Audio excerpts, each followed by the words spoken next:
Hello my gorgeous, beautiful, wonderful queen bees. It is your girl Amanda, the buzz artist. Welcome back to my channel. We are in the middle of fall month. It has been absolutely fantastic doing these painting tutorials. First, let's make a comment. I am totally, completely covered in pink and pink accoutrement, pink and pink accessories. I actually threw on the sweatshirt because the shirt I have underneath is covered in holes and stains and, well, I didn't feel like changing my shirt. Can you relate to being lazy? Comment below, let me know. Figured I would dress up for the occasion. Now, when I asked you guys what you wanted to see for another topic, one of you actually wanted me to do cats in a spooky forest. So after doing some Google searching, extreme mind-bending tactics, photoshopping, drawing, sketching, trying to come up with every possible scenario that would make the most sense and an easy to follow tutorial, I decided to go with a cat. Because cats are cool. I like cats. We are going to be painting this cool black cat set against a moon background with a starry night. It's gonna look really cool, my queen bees, so be sure to grab your brushes and grab supplies and come meet me. I'm gonna show you exactly how to make this. Yeah. Oh yeah, queen bees, it's voiceover Amanda time. Okay, so I figured I would pop in here and just explain a little bit what is going on in this video. But basically, what we're going to be using here is some acrylic canvas paper, but you can use any sort of acrylic that you'd like, and some choice assortment of paint pigments. And what I decided to do for this video is make this into an actual full tutorial that you can find on my website. So I have a link to that in the description below, so be sure to check that out if you want to get the full entire tutorial that is in real time with me explaining everything, what's going on, as well as all the materials that I am using here, as well as the template that is included with this tutorial. It's all in that course, so be sure to check that out. But in the meanwhile, what I started doing here was the background. We always start with our background, queen bees, right? So what I have here is a really cool turbulent looking sky. So I decided to just kind of do a combination of reds and blues together to create this really cool looking background, and then I decided to put in a moon for the center. Now, I really wanted to do something a little different with the moon. Typically, I've always done like really cartoony looking moons as opposed to like a more realistic looking one. So I decided, hey, you know what? Let's try doing that for today. So I actually decided to do like a gray background for the moon and then apply a dabbing technique that I used with a piece of Kleenex with titanium white to just dab, dab, dab, dab all over that moon. And doesn't it look fantastic? And of course, my favorite technique of all time is to make stars. And you literally just use a toothbrush with some titanium white to help make those stars come alive and make that sky really, really pop. It looks really awesome, always fantastic to work with, and plus it just kind of covers up any mistakes or anything that you don't like about your background. Am I right? Yeah. Anyway, so I pulled out my cat template that I'm using for this painting here. It's a little cute little black cat.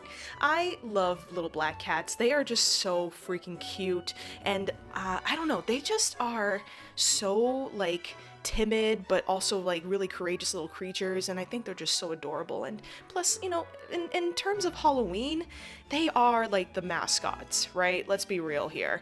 So I just went ahead and decided to kind of do like a cat silhouette, and this little cat is wearing a little witch hat. Isn't that so freaking cute? Oh my god. Honestly though, when I was trying to put this all together, I was kind of debating, should I put a hat on him? Should I not put a hat on him? I wasn't really quite sure, but I decided at the end, let's put a hat.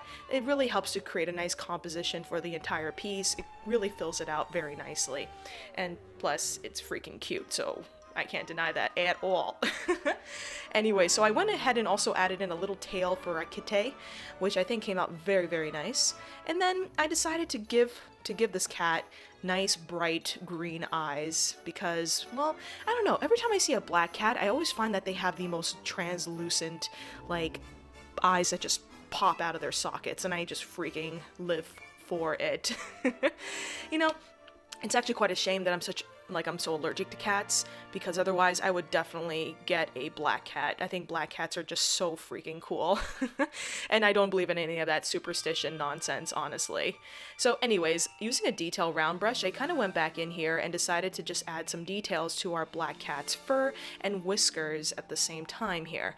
And I thought this was like a really cool technique because I decided to just go with like a white to help create that extra contrast. You know, I'm not trying to go for a realism look here. I'm just trying to do more of a like a fun, you know, ultra contrast kind of painting, and that's just what we're here for. We're here to have a little bit of fun, right?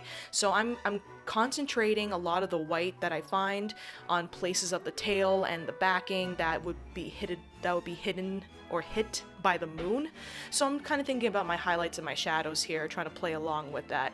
And of course with the fur, I was kind of going back and forth, adding black on top of the white, so I can create this kind of gray gradient, which I thought actually turned out quite cool, and it worked in my favor towards the end of it all, which I thought was awesome. Sometimes you just never know how a painting's going to really turn out until you're actually playing along with the textures, so this definitely required me to paint and flex just a little bit just to see what worked, what made sense, what didn't make sense. And I highly suggest you do the same when you're painting. When you find that you're stuck on something, just keep working on those little corners, and I find that always helps me out the best. And then, of course, I added in little stars in our background just to create even more of a magical appeal to it, which I thought really worked out for me in the end.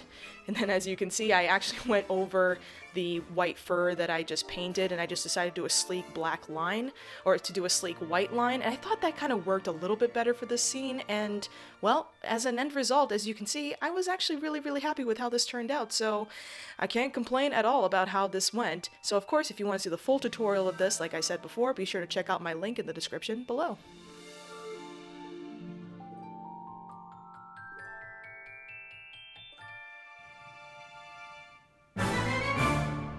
And that, my queen bees, was our tutorial. If you enjoyed this video, please be sure to give it a like and to subscribe to my channel. Hit that like button. You know what to do. So that you can see more videos like this from me to you in the future. And tell me, queen bee, are you a cat or a dog person? Comment below.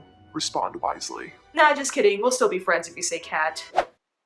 Or will we? And remember to love yourselves and always have fun with your art. I'll see you all next time. Bye!